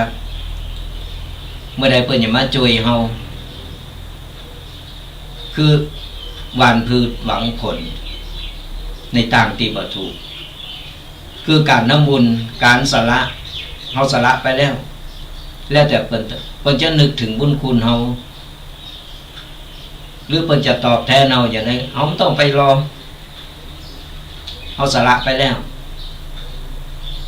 เมื่อเฮาได้ทำบุญรวมกันสร้างศาลาสร้างวิหารสร้างหยังไว้วัดไว้ว่าเหมือนกันเตียวมาพอจอกอันนี้ก็ได้ห้องก็เปิ้นนะอันนี้แม่ก็ได้ห้องก็เปิ้นนะ100เพิ่นสร้างศาลาอันนี้ก็เพิ่นยังบ่เขียนชื่ออีแม่ติดนะบ่เขียนชื่ออีพ่อติดนะโหงาเลยเจ้ามาก็มาพอโอ้ศาลาก็ยังมองแล้วเหลือเพิ่นยังมาพอโอ้ยโหงอยู่หั่นเตียวเข้าเตียวออกเพื่อตายไปก็ของกูอยู่บนหลังวิหารด้วยเป็นนกกาแก่เฝ้ามันบ่ดีสนาญาติโยมทั้งหลายเฮาสละแล้วจะ5 บาท10 บาทยังก็ตามไม่ต้องไปโหงหาอะไรถือว่าเฮาได้ทำบุญไปแล้วการหือทานคือการเสียสละเปิ้นเอาไปเยดีทำดีก็เป็นบุญเป็นกุศลของเปิ้นเอาไปทำบ่ดีเยบ่ดีก็เป็นกรรมเป็นเวรของเปิ้นก็รับไปเฮาสละไปแล้วก็คือสละแล้วไม่ต้องไปโทงบุญคุณไม่ต้องไปลำเลิกเฮาได้ช่วยเหลือคนช่วยเพิ่นแล้วเพิ่นลืมบุญคุณบ่ฮู้จักบุญคุณคนก็ในเมื่อเฮาทำไปแล้วเปิ้นบ่ฮู้จักบุญคุณก็เป็นกรรมของเปิ้นค่ะ แต่เฮาสบายใจเพราะว่าเฮาได้ทำบุญไปแล้วเฮาได้ช่วยเหลือไปแล้วนี่เฮาคิดอย่างนี้เฮาไม่ต้องไปโหงหาอะไรก่อนอันมันจะติดอกติดใจติดจิตเฮาไปเนี่ยเวลาเฮาตายไปปุ๊บเนี่ยเฮามาโหงอย่างนั้นเพิ่นถึงบอกว่าก่อนตายเนี่ยสนาญาติโยมก่อนตายเนี่ยเฮาหูโตนะก่อนไปหูโตว่าแก่แล้วอายุหนักแล้วมาเมื่อนั้นจะตายเข้าวัดก็ว่าฟังธรรมเข้าวัดก็ว่าบ่ได้ก็ฟังธรรมะทางวิทยุฟังธรรมะไปฟังครูบาอาจารย์ไปเอาธรรมะเนี่ยมาคัดเกลาจิตใจมาเป็นน้ำชโลมจิตใจของเราเพื่อลืมในอดีตกูสิ่งกูอย่างไปคือปล่อยวางถึงไว้ที่ว่าปล่อยวางโป่งไปนะพอเมื่อวันนั้นเราก็จะจากโลกนี้ไปกูสิ่งกูอย่างเราสละไปหือลูกหลานไปเป็นของลูกของหลานไปไม่ใช่ของกูนะสมบัติพัดกันชมมันเป็นสมบัติพัดกันชมก็คือสมบัติหมู่เนี่ยมันเคยเป็นของเฮาก็จริงบ้านห้องจองเฮินตีให้ตีนาโสนหันโซนนี่สมบัติกูสิ่งกูอย่างเฮาใจในโลกนี้ต่ออันตายไปเราไม่สามารถเอาอย่างไปได้สักอย่างเดียวมีกระบุญกระบาปที่จะเอาไปได้เพราะฉะนั้นเนี่ยเอาหูโตว่าเริ่มแก่โตมาแล้ววัยที่เราต้องพักผ่อนนะตอนนี้เป็นวัยที่พักผ่อนเป็นการเตือนเอาว่าไก่แล้วไก่ถึงเวลาที่เราจะรับยาวแล้วตอนนี้เราก็พักผ่อนระหว่างที่พักผ่อนก็แปลงจิตแปลงใจให้มันใสสะอาดแปลงจิตแปลงใจให้มันดีแปลงจิตแปลงใจฟังเอาธรรมะนะคัดเกลาเป็นน้ำมนต์ชโลมจิตใจอะหยังกูสิ่งกูอย่างปงปล่อยว่าต้องนำมากึดเอามาหกหรือมันหกสมองสลายญาติโยมทั้งหลายเป็นหน้าที่ของลูกของหลานไปกิจการนะอย่างต่างๆยกมือลูกมือหลานไปแล้วแต่เขาจะไปบริหารกันเองเนี่ยก็เอาเนี่ยฟังเอาธรรมะขัดเกลาจิตใจไปเวลาเขาตายไปก็ตายตาลับนะพอมดโหงแล้วเขาตายตาลับเขามดโหงไปแล้วเขาก็ได้ไปโหงหาอะไรอย่างแล้วกูสิ่งกูอย่างเขาได้โปร่งว่างแต่เขายังมีชีวิตอยู่แล้วตายไปมันก็ตายตาลับสบายเขาก็จะไปสู่นิพพานได้เขาสามารถที่จะไปอยู่ที่สุคติได้นี่ก็เราปฏิบัติมันฟังธรรมมันโสดมนต์นี่คือเป็นหน้าที่ของคนเฒ่าคนแก่วัยไม่ไก่ฟังเลยก็เหมือนนี้ปอยแม่พ่ออุ้ยแม่อุ้ยที่กำลังฟังธรรมะฟังเนี่ยฟังธรรมะกันอยู่นี่แหละเนี่ยเป็นการดีเพราะว่าเขาได้เอาธรรมะชโลมจิตใจของเขาก่อนที่เขาจะจากโลกนี้ไปเขาก็จะตายตารับมดโหงกูสิ่งกูอย่างเอาไปตั้งหน้าติ๊กเอาตั้งหน้าเป็นไปในทางตีดีไปสู่สุคติได้นี่คือการทำบุญการที่เกิดเป็นมนุษย์เขาใจชีวิตมาเมินแล้วหนูเขาอายุต่อใดใจมาเขาผ่านมาหมดผ่านร้อนผ่านหนาวผ่านสุขผ่านดิบมาหมดกูสิ่งกูอย่างเขาได้เห็นหูมาหมดแล้วถึงเวลาที่เขาจะต้องปิกไปอยู่ที่เก่าของเขาเขาอยู่อย่างได้เขาเคยเขามาอยู่บนโลกไปนี่เขาทำอย่างไว้เขาก็ปิกไปใจไผสั่งคุณงามความดีไว้ก็ไปสู่สุคติภพไผทำบดีบดัดก็ไปใจชีวิตอยู่ในไปใจดวงจิตวิญญาณอยู่ในกุฏหมอนเอาหกกุฏไปใจกันใจเวรกันไปมาขอต่อไปอย่าพยายามทำโตเป็นเจ้าของไผหรืออะไรอย่างก็ตามเพราะสิ่งที่เราจะเป็นเจ้าของนั้นได้คือความดี แม้แต่ลมหายใจของตัวเก่าเฮาเนี่ยมันก็บ่ใจของเฮาบ่เหมือนบ้านนั้นเฮาต้องคืนเพิ่นไปเหมือนอย่างที่อู่เนี่ยล่ะศรัทธาญาติโยมทั้งหลายมันมามีอะไรอย่างเป็นของเฮากูสิ่งกูอย่างมันเป็นว่าสมบัติพัดกันชมร่างกายของเฮาหักหนักหักหนาอุ้ยงามหล่ออุ้ยผิวดีเอาไปเผาหมดอ่ะมันถึงเมื่อเหลือแม้แต่กระดูกก็ยังมาเก็บไว้เผาเสร็จแล้วเอากระดูกไปวางลงน้ำบุญบางคนก็เอาไปจี้ขึ้นบนฟ้า เอาคืนสู่ธรรมชาติไปมันมีอย่างเป็นของเฮาลมหายใจกับบัจใจของเฮาถึงวันนี้ร่างกายนี่คือเฮายืมเพิ่นมาใจโชว์ข่าวถึงเวลาเอาก็คืนเพิ่นไปก็คือธรรมชาตินั่นเองแม้แต่ลมหายใจแม้แต่กำอูกำจากูสิ่งกูอย่างพอถึงเวลาเอาไปปุ๊บมันก็เหมือนตอนไหม้อยู่ตอนหนึ่งตะอันเจริญไว้ก็แค่ความดีกับความชั่วคือลูกหลานเนี่ยวันได้หู้ได้อ่านได้เพราะฉะนั้นจะไปเกิดว่าอย่างก็เป็นของเฮาอย่างของเฮาหาอาวรกันอยู่หันเวลาเอาตายไปจิตใจมันก็โหงอยู่หันมันก็ไปพุทธไปเกิดมันก็ไม่ได้ไปไหนบนเวนโหงก็อยู่หัน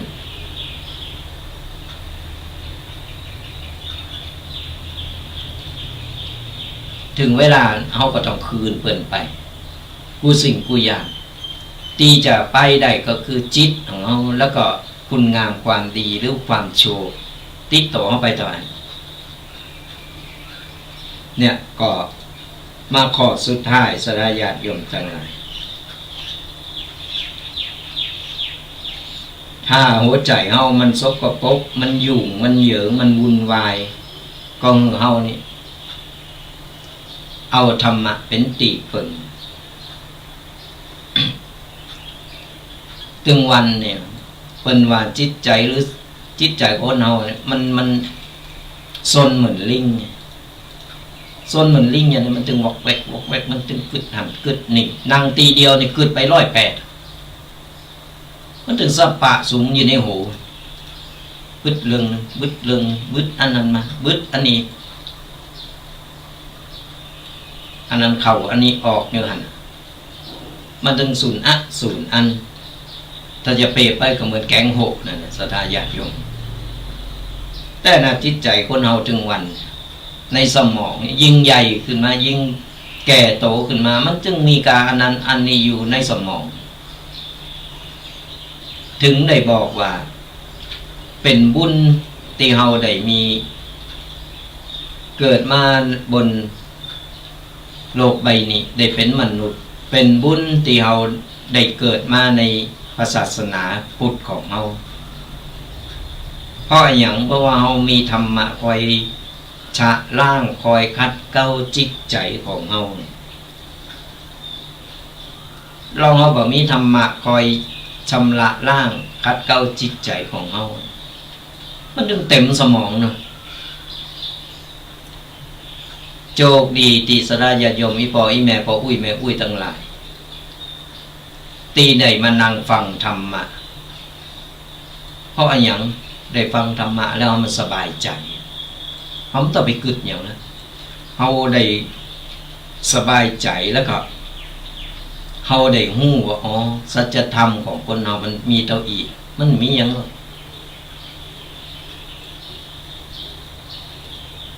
เขามีธรรมะเป็นตีปึง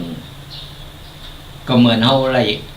ชำระล้างสนิมตีมันอยู่ในจิตในใจในสมองของเราที่มันหกอยู่ในสมองของเราเนี่ยเราฟังแล้วรู้สึกผ่อนคลายรู้สึกสบายใจเป็นแต้เนาะเป็นอย่างอี้เนาะเราจะได้หู้จักปงหู้จักวางเนี่ยก็เราปล่อยวางเนี่ยมันก็เบาเหมือนกันนะเราจะไม่ยกก้อนหินแบกก้อนหินอยู่อันน่ะมันก็นักอยู่อันติ๊กก็เอาควางมันออกไปเห็นอันนี้มันก้อนหินอันนี้มันซกกระปกอันนี้มันแบบนี้เขาก็ควางมันไปเขาก็เบาหยวงดู อันนั้นก็แบกอันนี้ก็แบกอันนั้นก็หาบทำมันก็ต้องนักอยู่อันนี้เหมือนน้ำกับระเบิดนี่เหมือนกันสดาญาติโยมทั้งหลายเนี่ยก็เอาฟังธรรมะเรานำไปปฏิบัติไปขัดเกลาจิตใจเป็นน้ำมนต์ฉโลมล้างความสกปรกล้างสนิมในอกในใจของเราออกไปเราจะรู้สึกโล่งรู้สึกสบายใจก็11 ข้อวันนี้ที่ได้นำมาเป็นปกิณณกะเป็นธรรมะสอนใจให้สดาญาติโยมลองฟังแล้วลองกึดแล้วก็วิเคราะห์พอว่ามันเป็นแต่เป็นเรื่องจริงก่อนที่ได้เอามามากันมาเล่าสู่กันฟังแล้วก็ฟังแล้วเขาก็อย่างที่บอกคือนำไปปฏิบัติในบ้านปลายชีวิตเราจะมีความสุขตายก็ถึงบอกหงหาอะไรอย่างตายก็สบายใจพอเราได้ปล่อยวางเราได้ฝึกจิตฝึกใจเราแล้วดูเราได้ฝึกจิตใจของเราว่าหู้วันนี้คือมันเป็นสัจธรรมของมนุษย์คนเราผู้คนมันต้องปะต้องเจอกันหมดอันประดึงบอกว่าคนเราเกิดมาใจกรรมของแต่ละคนแตกต่างกันไปอยู่ที่การกระทำของไผของมันที่ได้ทำเอาไว้กรรมนั่นก็จะโต้ยมาเป็นว่ากฎแห่งกรรมเอาละสระญาติโยมทั้งหลายไปมาเลอเวลาแหมกึ่งชั่วโมงปลายก็ยังมีเวลากันอยู่ก็กำเดียวสักกำหนึ่งเราจะเปิดซ้ายหน้าไม้สระญาติโยมได้มามากันว่าเป็นอย่างไรพองหลังจากที่มายุดว่าตุเจ้านี่ยังได้เดี๋ยวก็หายเดี๋ยวก็มาเดี๋ยวก็หายช่วงนี้การงานก็อย่างที่บอกนั่นแหละสดาญาติโยมทั้งหลายเวลามีการมีงานทุกปีก็ไปตามการทำงานเพิ่มวางมาเขาก็มามีเวลาเขาก็มามากันนำสิ่งดีๆมามามาตักมาตายกันเป็นกำลังอกกำลังใจกันไปเรื่อยๆจนกว่าไผเป็นไผบ่ฮู้จะป้าจากกันไปก่อนเล่นกันบ่ได้เนอะสอยู่กันเมินอยู่กันเมินสดาญาติโยมเอาธรรมะเป็นตีปึงนั่นแหละเอาธรรมะฟังธรรมะไปติ๊กฟังไปไข่หูไปโมนไปสุขอกสุขใจสบายใจดีเฮาอยู่เฮาใจสมองเฮาใจร่างกายของเฮามาเมินแล้วตอนนี้เฮาเวลาก็โตเก่าโดยการฟังธรรมะก็ฟังไปกันรับไปฟังไปไข่โง่ไปมันโมนมันงันกันก็ติดตามลำต้นกันไปเรื่อยๆเนอะกับรายการวาทธรรมกำยองกับตุเจ้ายองป่าสร้าง2 รูป 2 ตนแบ่งวันกันวันนี้เป็นนาทีของตุปีแดงวัดบักกอกแล้วก็ตุปีเควันพุกนี่จะเป็นนาทีของตุปีเควัดสปุ่งน้อยก็สลับซับเป็นหมุนเว้นกันไปก็จะได้ได้ได้ตายกันเนี่ยสดาญาติโยมทั้งหลายก็เป็นกำลังใจกันก็ฟังอยู่ตั้งใดหรือว่าฟังชัดเจนเมื่อชัดเจนเข้าใจเมื่อเข้าใจอย่างไรก็เดี๋ยวเราเปิดซ้ายหน้าไม้สดาญาติโยมได้มามามาตักมาตายกันแฟนรายการยังกึดตึงหนากันอยู่กันFC ไปทางใดหมดก็เดี๋ยวโทรกันเข้ามาได้เนอะเปิดสายหน้าไม้สดาญาติโยมมามากันตักตายกันได้ตีเบอร์โทรศัพท์โทรม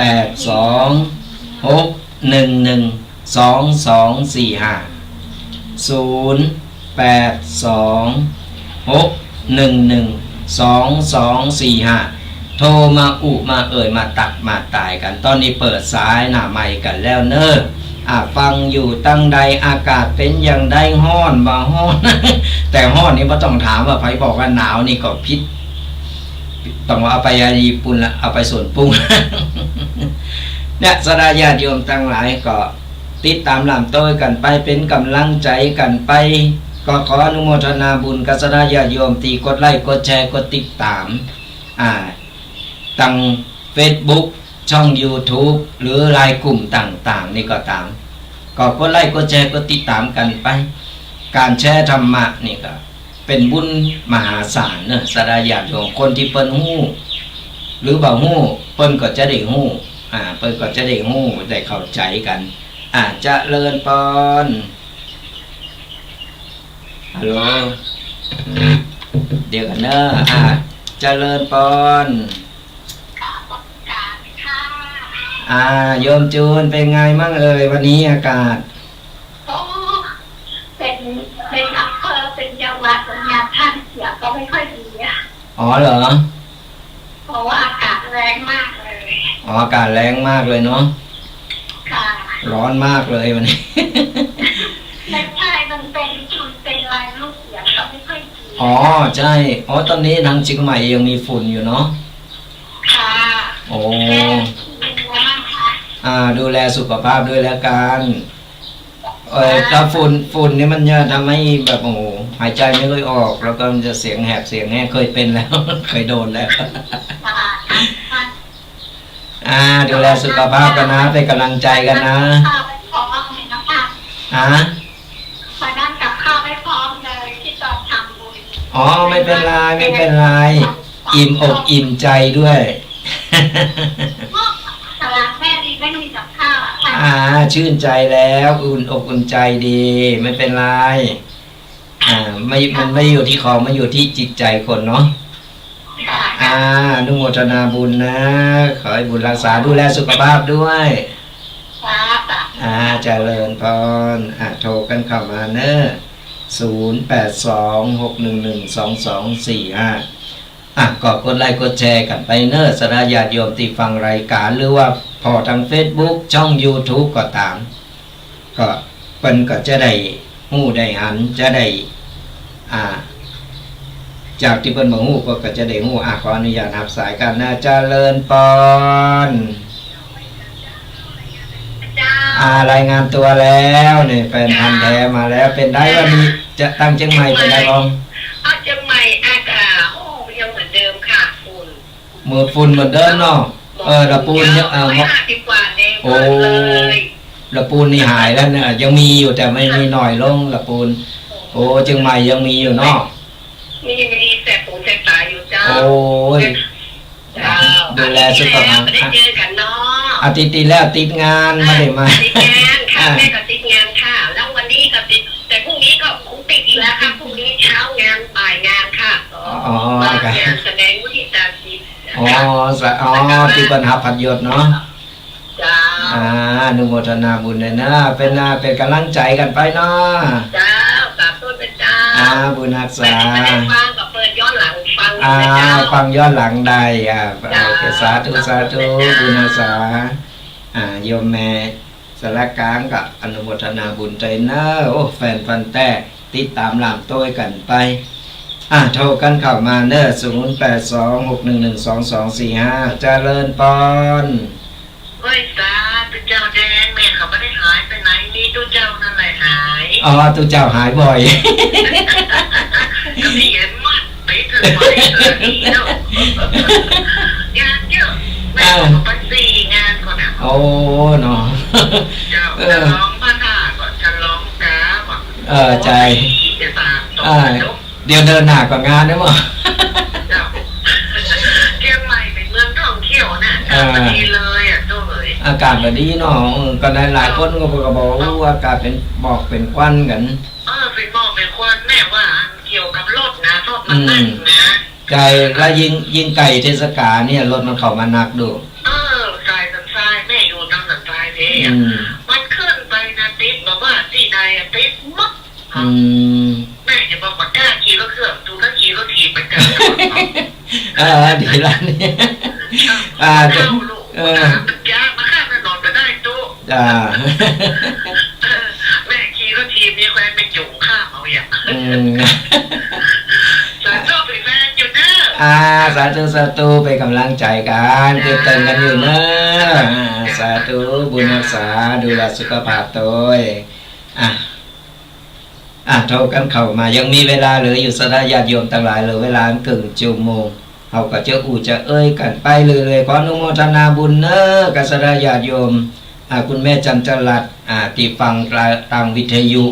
ก็คอมเมนต์มาว่าฟังแล้วชัดเจนก็ขออนุโมทนาบุญกันไปกดไลค์กดแชร์กดติดตามกันไป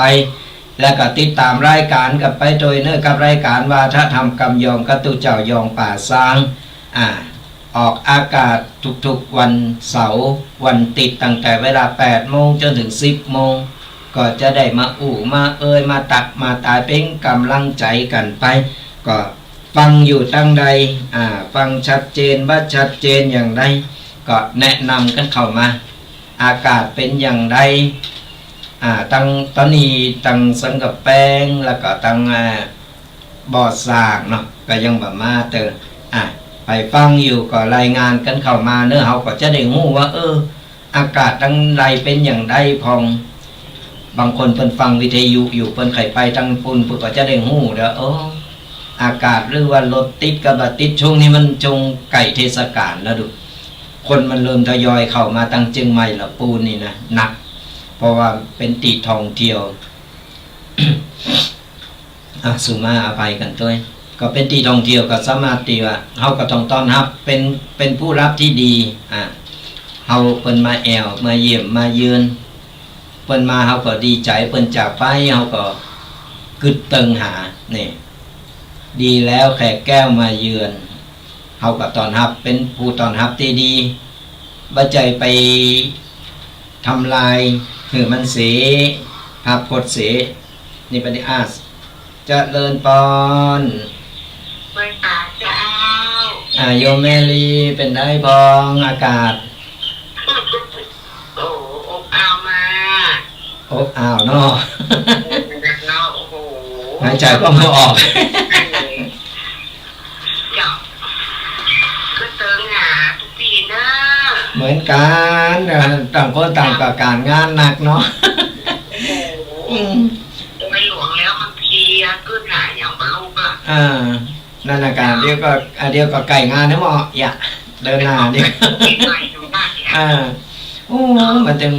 มีกระบุญกระการการงานเนาะทำได้เท่าที่เขาทำได้นั่นแหละเอากับบ้านละบ่ลืมบุญกุศลทำแล้วมีความสุขดีแล้วทำไปเตอะแล้วเวลาเขามีแห้งทำมันเอามาเฮ้ยมาเสียได้ทีหลังเขาทำได้ทำเอาลูกได้ไปเป็นก็ทำไปอย่างนั้นก็ตามไปไปไหนมาได้เอาไปได้นั่งกำลังฝากวิทยุอากาศร้อนเนาะร้อนไปกำลังใจกันไปบุญรักษาดูแลสุขภาพตัวเนอะไปวันที่ตามฝ่ายคนเดียวป้าจะไปหายินดีเนอะเจ้าก็เจอหาเหมือนกันวันก็ป้าก็เจอหาแล้วนะอุ้ยก็จะไปสาธุคือเติงหามุกุคนเลยเนาะสาธุบุญรักษาดูแลสุขภาพตัวเนอะไม่ได้ปะเป็นเมินเหมือนกันก็คือเติงหาอยู่ก็เป็นกำลังใจกันไปก่อนเพราะตอนนี้มันอย่างว่านั่นแหละการงานบ่ว่าตุกเจ้าบ่ว่าสถาญาติโยมเดี๋ยวก็งานบุญนั่นเดี๋ยวก็งานบุญนี่เดี๋ยวก็งานมุทิตาที่หันตีนี่เป็นบุญเป็นกุศลเก็บสะสมวันละเล็กละน้อยสั่งสมบุญกันไว้บุญกุศลถ้าอันตีจะช่วยเขาได้ก็โทรกันเข้ามาตอนนี้ยังมีเวลาอยู่สดาญาติโยมทั้งหลายเบอร์โทรเบอร์เก่าเบอร์เดิมเนอะ0826112245นี่ก็โทรกันเข้ามาประชาสัมพันธ์กันเนอะกับเจ้าประชาสัมพันธ์ไปรอบหนึ่งกับประชาสัมพันธ์กรรมหนึ่งสดาญาติโยมวันที่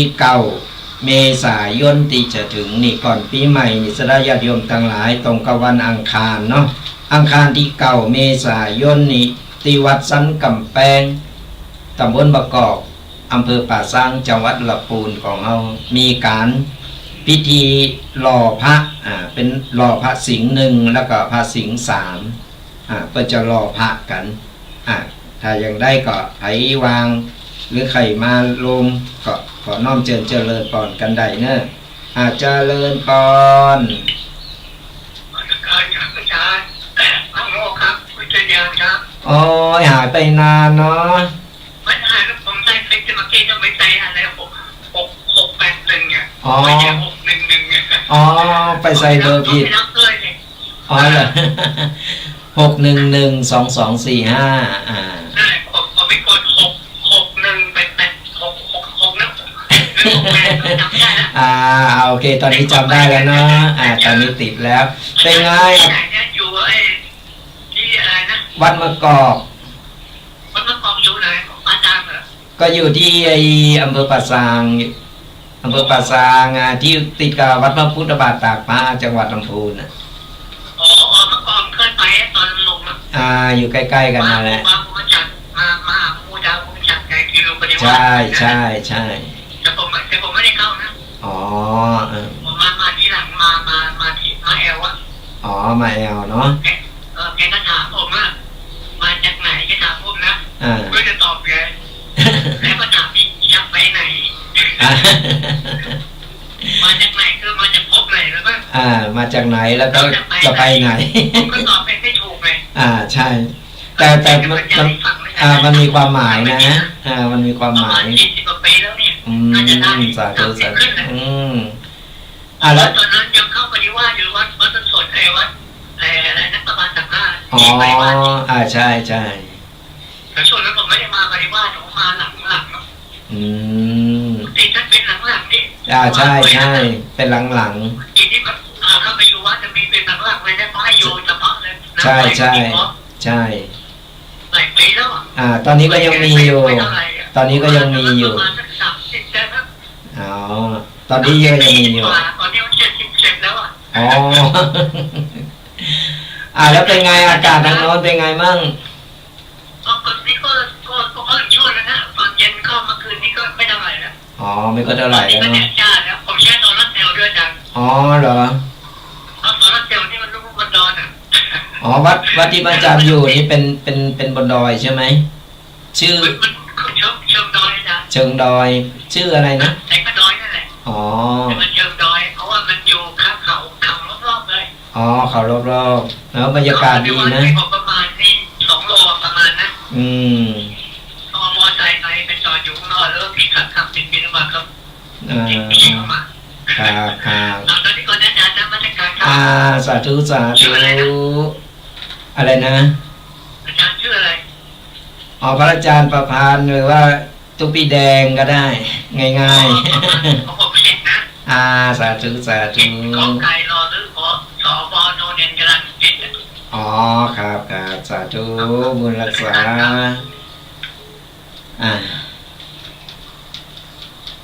เจริญพรฮัลโหลจากตั้งใดหาจากเมื่อแม่อายฝางแม่อายฝางเป็นได้บ้องชัดเจนก่อนได้ยินคำยองเลยติดใจได้ยินคำยองติดใจแม่ปิดวิทยุกันมันหอนเจ้าเนี่ยเปิดฟังเนี่ยแล้วก็เลยเปิดโฟน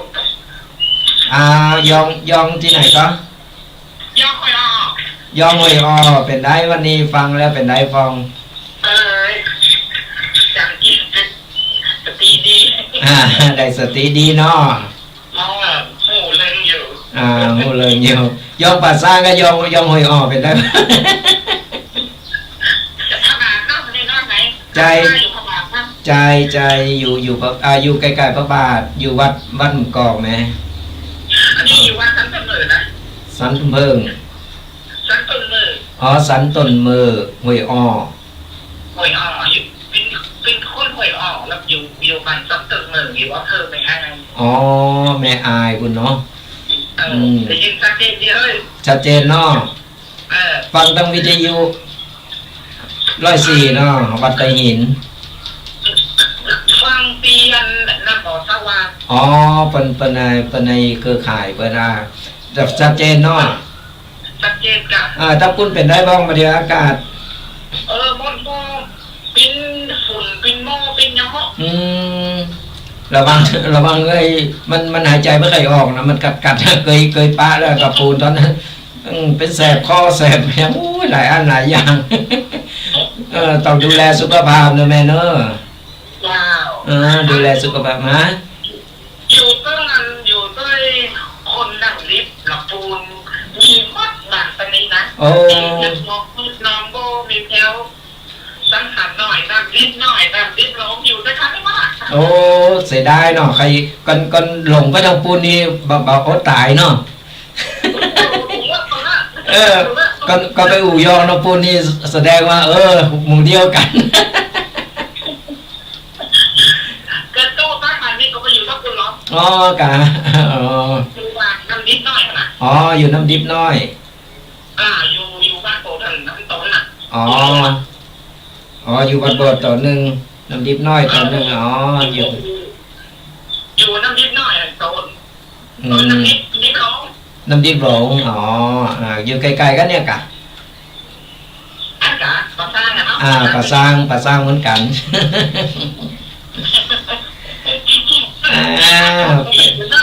เป็นกำลังใจกันนะแม่เนอะไปดีดีเดิมถ้ามีโอกาสเราแวะปานปุนจะตักไปหาเมย์นะรับรองบอกอดเข่านะสาธุเป็นกำลังจะดูแลสุขภาพเลยเนอะสาธุบุญรักษาเนอะวันนี้หลายตีหลายตังแจ้งกันเข้ามาฟังอยู่ตั้งใดยังมีเวลากันอยู่เนอะจดเบอร์โทรกันเอาไว้0826112245โทรมามามาตักมาตายกันแต่เจ้าติดข้างกันอยู่ว่าสดาญาติบอกบุญกับสดาญาติโยมกันวันที่9ตรงกับวันอังคารที่9เมษายนที่จะถึงนี่10 กว่าวันนี่นะสดาญาติโยมทั้งหลายก็ขอน้อมเชิญเจริญพรกันมาลงกินลมทานมาลงบุญกันที่วัดสันกำแพงตำบลบกอกอำเภอป่าซางจังหวัดลำพูนเพื่อมีการหล่อพระ2 องค์ตัวกันเนอะหล่อพระสิงห์1แล้วก็พระสิงห์3หน้าตัก80 เซนติเมตรสูง1 เมตร25นี่องค์ใหญ่เหมือนกันเนอะสาญาติโยมทั้งหลายก็จะมีการหล่อกันในวันที่9ตรงกับวันการเนอะวันที่อังคารที่9เมษายนเวลา 9:09 นาทีนี่ก็ขอน้อมเชิญเจริญปอนสดาญาติโยมมากินมาทานมาลงบุญกันหรือว่ามา หรือว่ามาออกห้องตาลก็ได้ใครจะเป็นเจ้าภาพห้องตาลก็แจ้งความจำนงกันได้เนอะหรือว่าใครมาเอาบุญใหญ่บุญหลงในการหล่อพระนี่ก็ขอน้อมเชิญเจริญปอนกันได้ติดต่อกันได้ไปมีเบอร์โทรทางของวัดสันกำแพงก็ติดต่อกันได้หรือว่าไผดีบอกฮู้ว่าจะติดต่อยังได้ก็เดี๋ยวท้ายรายการโทรกันเข้ามาตัวปีก็จะหือเบอร์โทรของเจ้าอาวาสกันจะหือเบอร์โทรทางเจ้าอาวาสแล้วก็คือติดต่อไปทางคณะกรรมการกันว่าช่องทางตีจะหอมต้องหอมอย่างใดไปอย่างใดก็เดี๋ยวจะหือรายละเอียดก็หรือว่าจะติดต่อทางเป็นออกห้องตาลก็ติดต่อกันโดยตรงเลยเนอะเพราะว่าทุกปีจะเป็นสื่อกลางในการประชาสัมพันธ์งานบุญงานกุศลกัน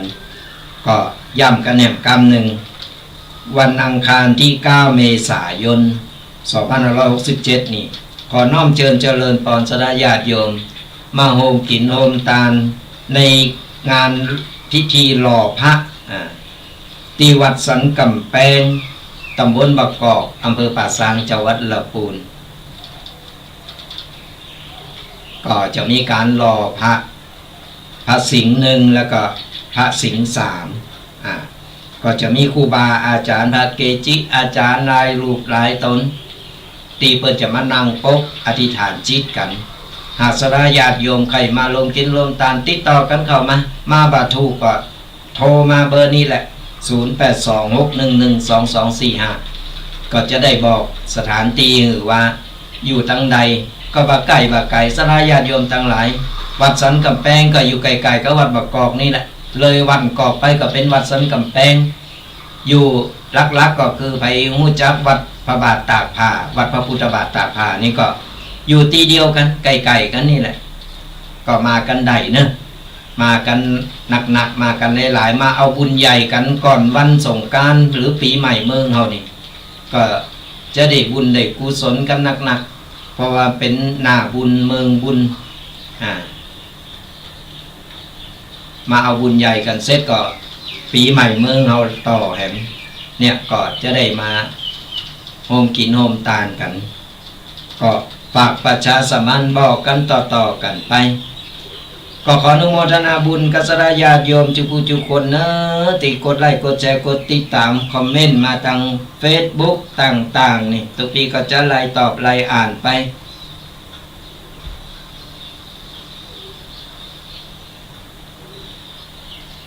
ปัญหามานี่วะ เวลาใส่บาตรแม่จรัดแม่จันจรัดเนาะปัญหามาว่าเวลาใส่บาตรพระเนี่ยตกลงว่าใส่รองเท้ากับถอดรองเท้าอย่างไหนถูกต้องเหมาะสมเจ้าเพิ่นต้องแยกแยะเนอะสดาญาติโยมทั้งหลายการใส่บาตรพระเวลาเขาจะใส่บาตรตุเจ้าเนี่ยเพิ่นไปกุมบาตรคุณแม่ปัญหามาว่าใส่รองเท้ากับถอดรองเท้าอย่างใดถูกหรือเหมาะสมกว่ากันอันนี้นี่สดาญาติโยมตามโบราณของเฮานี่เพิ่นว่าการถอดรองเท้าต้องอูแยกกันนะไปอูติดกันเนอะก็ว่าถอดรองเท้าใส่ถอดเกิบใส่บาตรเนอะมันบ่ใจ เดี๋ยวเราอ่อนบ่ฮู้เดี๋ยวไปถอดเกิบเอาไปจอมบาตรตุเจ้านะ ถอดรองเท้าก่อนแล้วก็ใส่บาตรพระตามโบราณเพิ่นจะถือกันอย่างอันเพิ่นถือว่าคือตุเจ้าเวลาเพิ่นไปกุมบาตรเพิ่นถอดเกิบแล้วก็เวลาเขาจะใส่บาตรการที่เขาใส่เกิบแล้วก็ไปใส่บาตรพระนี่มันเพิ่นฮ้อว่าเขาอยู่สูงเลิศพระอยู่สูงเลิศตุเจ้ามันบ่ดีนี่โบราณเพิ่นว่าอันแต่ตามรักแล้วก็มันก็โตยกันมาเลยถามว่ามันเหมาะมันโคนมันสมก็บางคนนี่ถอดเหมือนกันนะถอดเกิบเหมือนกันแต่ขึ้นไปยืนอยู่บนเกิบแหมโกเจ็บตีนมันก็สูงแล้วเก่ากับสถาญาติอยู่มันก็สูงแล้วตุเจ้าเพราะตุเจ้าเพิ่นเตวกระตีนเปล่าไปดูเพิ่นยำดินยำหินยำไปแต่สดาญาติโยมถอดเกิบเหมือนกันนะทำตามลักถูกต้องตามลักแต่ไปยืนอยู่บนเกิบเจ็บตีน อันนี้มันถามว่ามันถูกมันเหมาะสมจึงเหมาะสมจริงๆก็คือว่าการใส่บาตรตุเจ้าโบราณแต่หรือว่าหลายๆตีอย่างประเทศเปิ้นบ้านเปิ้นจะเวลาใส่บาตรตุเจ้าเปิ้นจะนั่งเปิ้นบ่คือสูงเด้อพระเปิ้นจะถอดเกิบไว้จังนอกแล้วก็เตวเข้าไปแล้วก็จะนั่งยองๆแล้วก็เอาเข่าใส่บาตรพระเปิ้นจะมามีการยืนแต่บ้านเฮานี่อาศัยว่ายืนมันก็เลยโตยกันมามันก็แบบเป็นอย่างถามว่ามันอยู่ตีว่าเฮาจะประพฤติจะทำอย่างไรถามว่าเหมาะสมก็จะคือมันงามแต่ก็คือเฮานั่งลงไปแล้วก็เฮานั่งยองๆแล้วก็ใส่บาตรตุเจ้ามันจะเหมาะกว่าถามว่าผิดถูกอย่างไรมันก็แบบมีผิดไม่ถูกแต่ว่ามันจะอู้ตามภาคโลกาวัชชะก็คือมันเปิ้นหันแล้วมันบ่เหมาะบ่งามบ่ได้เนาะมันบ่เหมาะบ่งามในการที่ว่าใส่โมกกันใส่เกิบกันแล้วก็ไม่ใส่บาตรตุเจ้ามันก็เลยติดตาติดปากติดใจคนมาตลอดเลยว่าก่อนหันไปใส่บาตรแล้วก็ใส่ก็จะห้ามแล้วคนถามถอดเกิบก่อนถอดรองเท้าก่อนใส่บาตรนี่ก็จะว่าอย่างนั้นแล้วมันก็เลยโตยกันมาแต่จะหือดีหืองามเนี่ยหือดีหืองามคือจะไปหือมันสูงหรือผากก็คือว่าเฮาก้มก็ได้หรือยองก็ได้ ใส่บาตรมันก็จะดีจะงามกว่ามันพอแล้วมันเป็นภาพที่ว่าสวยงามปัจจัยไปยืนกั้มโหทุกเจ้าแล้วก็ไปใส่บาตรบางคนก็ถอดเกิบแต้ถอดโมกแต่ว่าไปยืนอยู่ที่สูงไปยืนอยู่ที่ต่ำโกไปยำใส่หินเนี่ยมันก็มีแต่ทุกเจ้าก็ใจกุศโลบายด้วยกันถอยห่างไปคือมันเตวลงมายำหินเหมือนกันมันจะได้เสมอ แต่มันอยู่ที่ความเหมาะสมความงามของความดีงามความเหมาะสมมากกว่าศรัทธาญาติโยมทั้งหลายก็อยู่ที่ว่าจะหือดีนี่เขาก็นั่งยองๆแล้วก็ใส่บาตรมันจะพองามเลยนะก็อันนี้อยู่ที่ว่าเขาจะนำไปปฏิบัติกันก็ฝากกันไว้ต่อไปแล้วเนอะสำหรับคุณแม่จันจรัตน์ที่เปิ้นได้ถามมา ก็โทรกันเข้ามายังมีเวลาเหลืออยู่0826112245 โทรมามามาตักมาตายกันมาเป็นกำลังใจกันสนาญาติโยมต่างหลายและก็ติดตามกันไปติดตามหลามโต้ยกันไปถ้าวันใดบ่ติดงานแต่ตุปีก็จะได้มามามาเป็นกูเป็นกีมกับคนเฒ่าคนแก่กับอิมปออิแม่ปออุ้ยแม่อุ้ยกันทุกๆวันเสาร์วันติดสลับซับเป็นหมุนเว้นกันไปกับตุปีเควัดสปุงน้อยก็จะสลับซับเป็นกันไปก็เปิดตีเจ้าสนาญาติโยมบังงอมบังเหงานี่ได้ฟังธรรมะไปตัวไข่โหไปตัวได้ความหู้ตัวหลายช่องทางตอนนี้เขาก็สามารถติดตามหลับตัวกันได้ไผตีว่าฟังบัดนั้นหรือทำการทำงานอยู่ก็มาฟังมาพอย้อนหลังกันได้กับรายการของเราตั้งช่อง YouTube หรือว่า Facebook นี่ก็สามารถติดตามหลับตัวหรือว่ากดไลค์กดแชร์กันได้ฟังย้อนหลังกันได้ก็ฝากศรัทธาญาติโยมกันเอาไว้ตัวโทรกันเข้ามา0826112245ฟังอยู่ตั้งใดชัดเจนมัดชัดเจนอากาศเป็นอย่างใดมีการมีงานตั้งใดก็แจ้งกันเข้ามาเอาก็ประชาสัมพันธ์เป็นงานบุญงานกุศลกันจะได้ช่วยเหลือซึ่งกันและกันไปนี่ก็ฝากศรัทธาญาติโยมกันไว้ กดไลค์กดแชร์กันไปเดี๋ยวจบรายการก็จะได้ตอบคำถามคอมเมนต์ของครูบาของศรัทธาญาติโยมทั้งหลายที่คอมเมนต์มาทาง Facebook หลายคนหลายท่านก็ขออนุโมทนาบุญกันด้วยขออนุโมทนาบุญกันตีได้